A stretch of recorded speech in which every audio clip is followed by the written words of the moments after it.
Welcome back to winemastery.co.uk. My name is John Lightfoot. This is John Murphy. And we're here to tell you about wine, hopefully help you find the wine, if not the wines you're going to absolutely love. On this occasion, we are tasting a McGuigan Estate Shiraz. You can see the bottle coming up here, hopefully, yeah, and the label. So, Shiraz, obviously southeastern Australia. Yep. And I mean, McGuigan's a big name, isn't it? It's been around for a while. It's certainly, but I perceive it. I'm not sure if this is fair, but I perceive it to be at the lower end. I think depending on which grape or they are doing, yes and no. They do have some kind of entry level stuff, but they do go to some high level stuff. Some more expensive stuff as well. Yeah. Okay, so this one I have to say is £5.50, which I guess puts it at the entry level. It always amazes me. We've sold McGuigan's in the past in the shop at Chervick's, and I must admit we used to sell their black label. It was just called Black Label, and it was under the name of Red. It didn't have grape. Black Label under the name of Red. Yeah, it's just McGuigan's Black Label Red. It didn't have a grape variety in there. It was just called simply Red, and it was one of my best-selling wines for a long time. I used to do it all on my wine tastings because it was a fabulous introduction to red wine. It almost had a sweetness in there, so I'm sure I mentioned we might have even tasted it years ago, John. We may have done it. Yeah. But I remember folk coming to the shop and they were saying, "I don't like red wine. I want to like red wine. What would you suggest?" And it's a fantastic step on that ladder because it just had no tannins in there. It was just, in fact, it almost came across as a tad sweet. So for folk who really do like red wine, it had that sweetness there that they didn't enjoy. But for people who are just starting on their journey, perfect bit of wine. So I mean, I've not tasted this one. This is a Shiraz, and so I will be very interested to have a taste, John. And have they changed their marketing? Because obviously before it used to go through independent retailers, now it's going through the supermarkets. So presumably, we see that with a lot of just products in general. A lot of the smaller independents would pilot such a thing, like the McGuigan's, Kraken rum, Hendrick's gin. That was a big one. The smaller independents kind of pilot them, and then when they start getting a bit bigger, then they start getting into supermarkets and where they have. It's a means to an end, and that's what they're doing. That's absolutely fine because it keeps us on our toes. We're then constantly looking out for the next product, what to bring through. So in a way, it's good. But sometimes it can almost be like your baby. You've got the McGuigan's Black Label Red there, and you've nurtured it, and you've shown loads of people, and then suddenly it's gone. But, it's off to someone else. But what can you do? I say it makes it interesting because then it keeps us on our toes. Well, I guess it also means that the independents, as you say, look at the new stuff. Also, presumably, also look at smaller vineyards and smaller labels, which makes it more individual, obviously. Presumably, once you get to a point where it's... I think these guys, like a lot of large winemakers, obviously have to make it taste the same each year. Yeah. Whereas, obviously, you can get into more kind of nuances. Yeah. It doesn't have to be consistent, if you buy a bottle that has taste like that nearly every single time. But it's no bad thing. There's a space for it anyway. There's space for it there somewhere. Okay, well, should we have a look at the old nose? Yes. Or colour should be in, I guess. Colour first. Colour first. Yeah, that's... it's not very bright, is it? It's no, it looks lacklustre, actually, in terms of colour. I don't know. It's not shining at you, is it? No. I'm a bit disappointed then. Yeah. But it's not...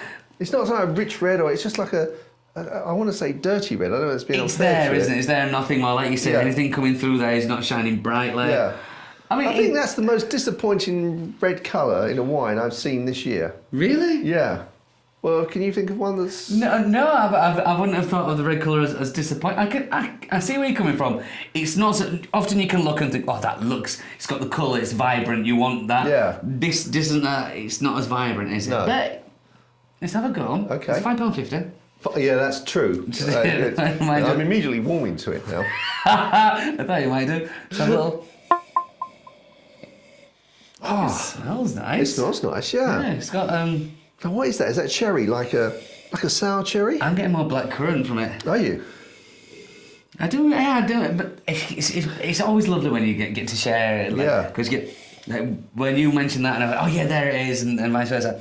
Yeah, I'm getting your cherry in there. I don't know if this is seen wood, but maybe that bit, that sour bit, is the wood. Possibly. Yeah, it's a. Yeah, like you say, and I'll tell you what. What word comes back to me now? And it's only because you just said it earlier. Dirty. Dirty, yeah. Yeah, because you said there's a dirty on the nose. Yeah. That sort of like herbal forest earthy. floor. Earthy. Yeah. Right. So good. So I mean that smell is normally with Pinot Noir, isn't it? You get that. So like vegetal, kind of half rotting vegetables, isn't it? So that is actually not as bad as I was anticipating, based on the nose and the colour. I was like, I was preparing myself for disappointment, and it didn't go there. So there's something missing in it, John. What is it? The tannins. Oh, it's the tannins. And you do well to pick up on that, John. This is what the McGuigans I know and have sold is a very famous for, the lack of the tannins in there, which then makes it a really good choice for folk who like very light red wines or don't like red wines at all, for them to start on, because you're not having that really dry edge. But because of that, I don't think you're getting the full experience of a red wine. I mean, it's soft, it's gentle, it's juicy. There's kind of that kind of blackcurrant flavour in there, which is nice, but it is...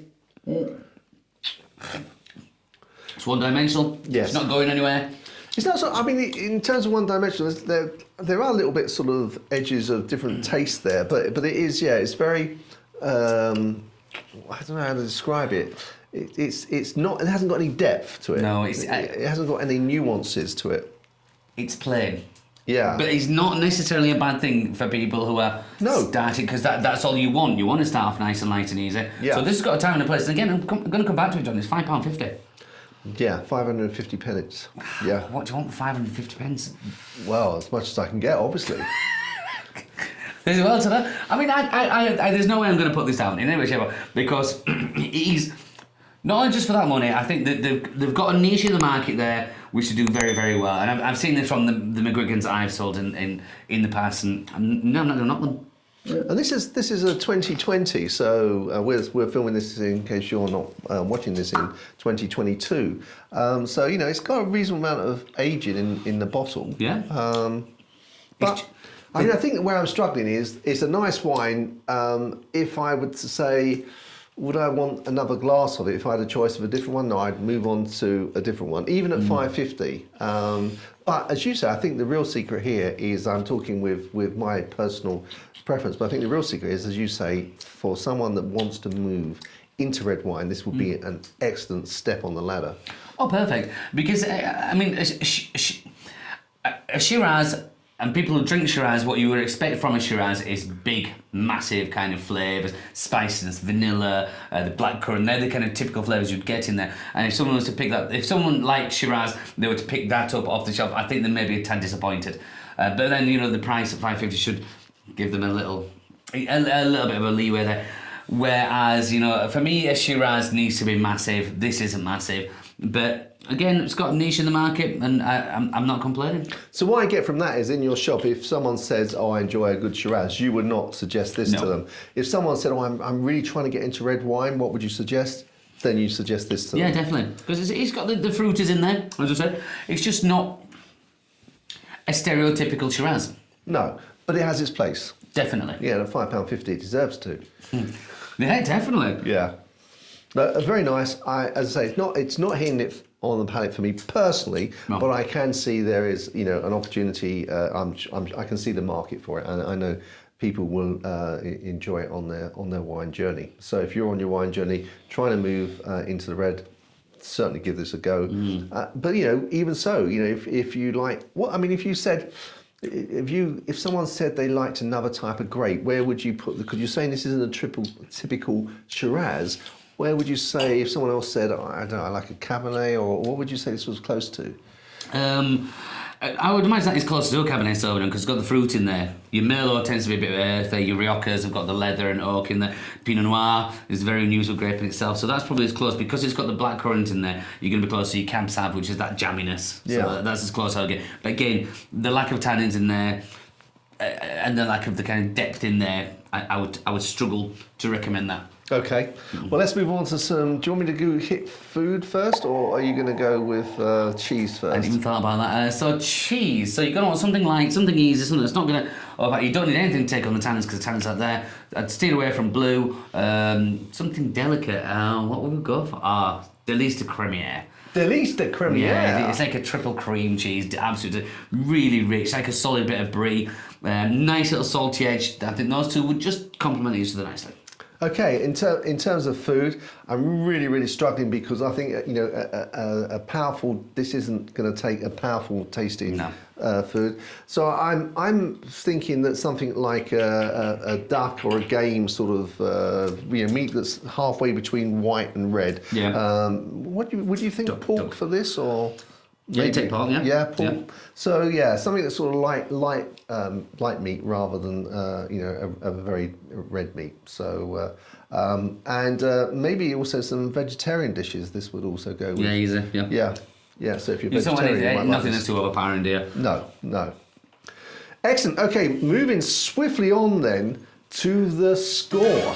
Ooh, right. Ooh. Okay. Well, I'm going to take into consideration here. Well, we do this every single time, but it is £5.50. So that is a big sway. It is. It is a massive because that's end of the day. That's what we're looking at, isn't it? So with that in mind, with it not being overly complicated, but it could be easily someone could start on that. I'm going to go. Not going to go wild. I'm going to say 72. Okay. Well, I was at 71, and then you said about the 550. That's a fair point. I moved mine up to 73. So okay, that's good. 73. So we're in the same ballpark. I love it. We're on the same page. Yeah. So give it a try. If you do try it, then please put the comments below. Let us know what you think about it, and we look forward to hearing that. If you've got any recommendations where you'd like us to try some wines, if we can get hold of it, we'll give it a try and do a review, and of course give you a shout out for recommending the choice. So until the next time. We look forward to seeing you there. Chin chin. Chin chin.